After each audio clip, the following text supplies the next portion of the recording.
Sake, or Nihonshu, born from Japan's outstanding rice and water and the wisdom of generations.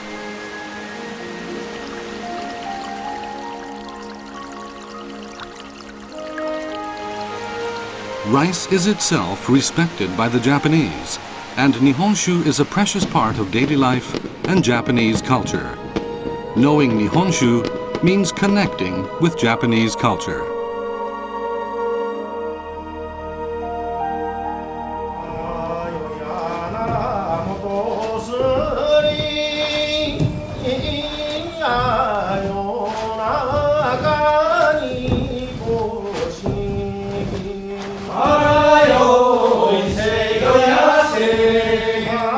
Through Nihonshu, we see the wisdom of our forefathers in traditional brewing techniques.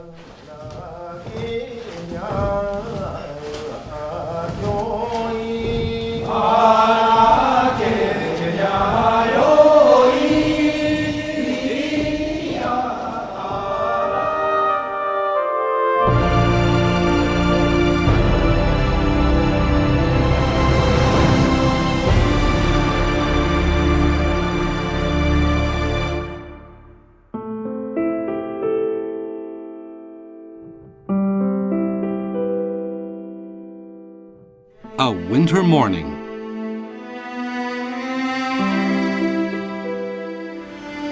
These are sake brewing craftsmen, known as kurabito. The person who directs and is responsible for the work of the kurabito is the toji.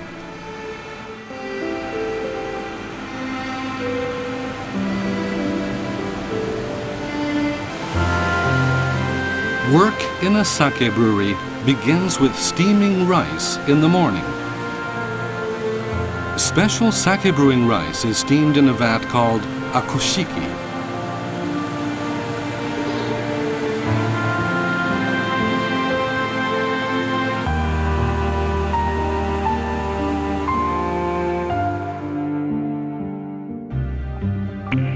The preparations for steaming began the day before.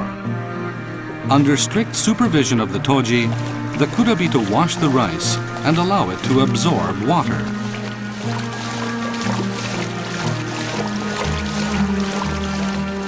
This is a delicate process that calls for the highest level of technical skill.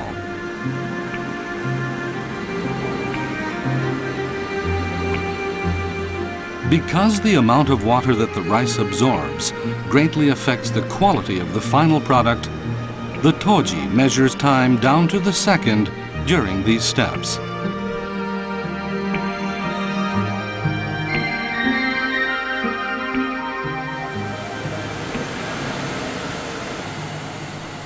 It takes about an hour to steam the rice.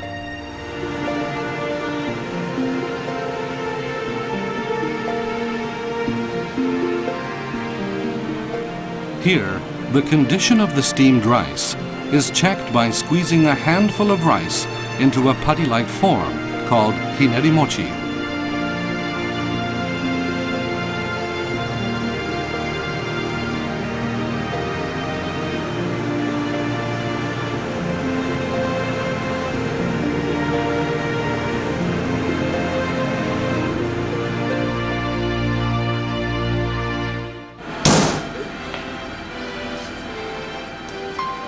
The steamed rice is quickly cooled.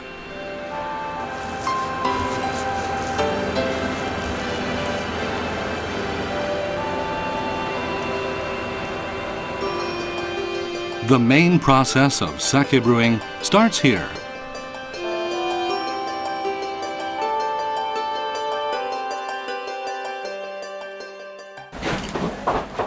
The three main pillars in sake brewing are: first, making koji; second, preparing the yeast starter; and third, creating the fermenting mash.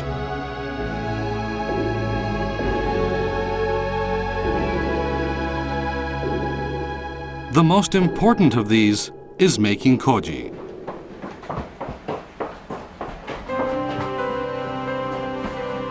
Steamed rice is carried into a special room, the kojimuro. where temperature and humidity are kept high.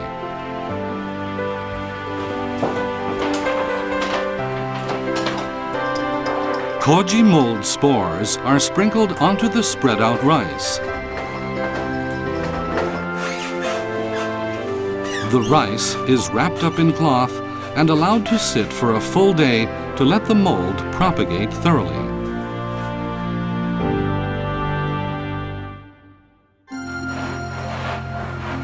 The next morning, the clumps are gently broken up and divided evenly into special wooden trays called kojibuta.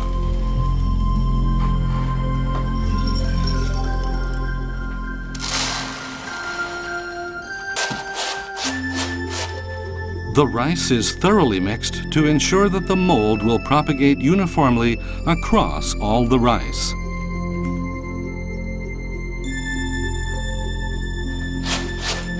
The work performed inside the kojimuro calls for great focus, concentration, and patience.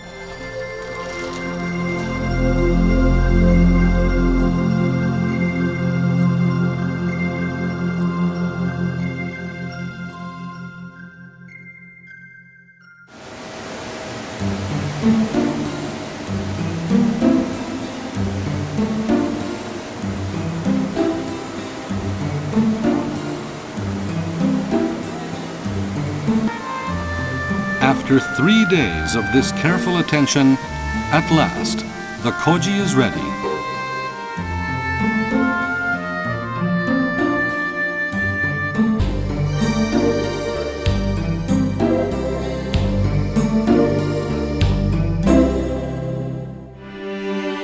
Making sake requires high-quality pure strains of yeast that will be allowed to greatly multiply and play the major role in fermentation.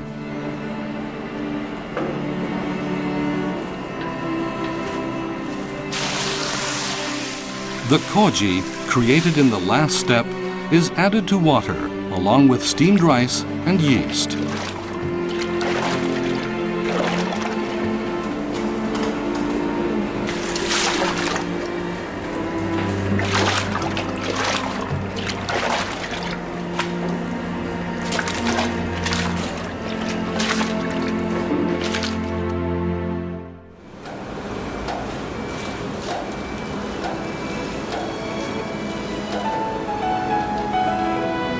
The temperature is precisely controlled to help the yeast multiply smoothly.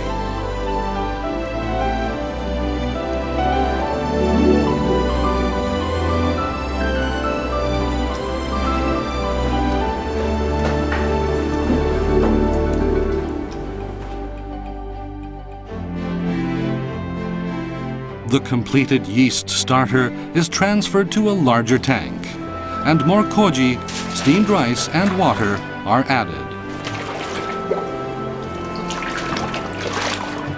The next day is known as the odori, and nothing is added. The following day, however, comparatively larger amounts of koji, steamed rice and water are added again.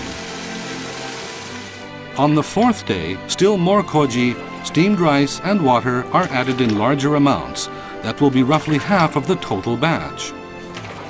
This is the end of the fermenting mash preparation.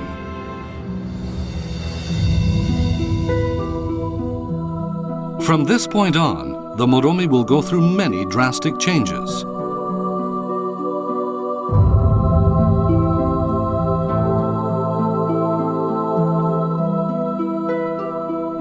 The koji will convert the starch in the rice into glucose, which the yeast will then use to create alcohol and carbon dioxide. The conversion of starch to sugar and sugar to alcohol takes place in parallel and in the same tank. This is known as multiple parallel fermentation and is unique to sake.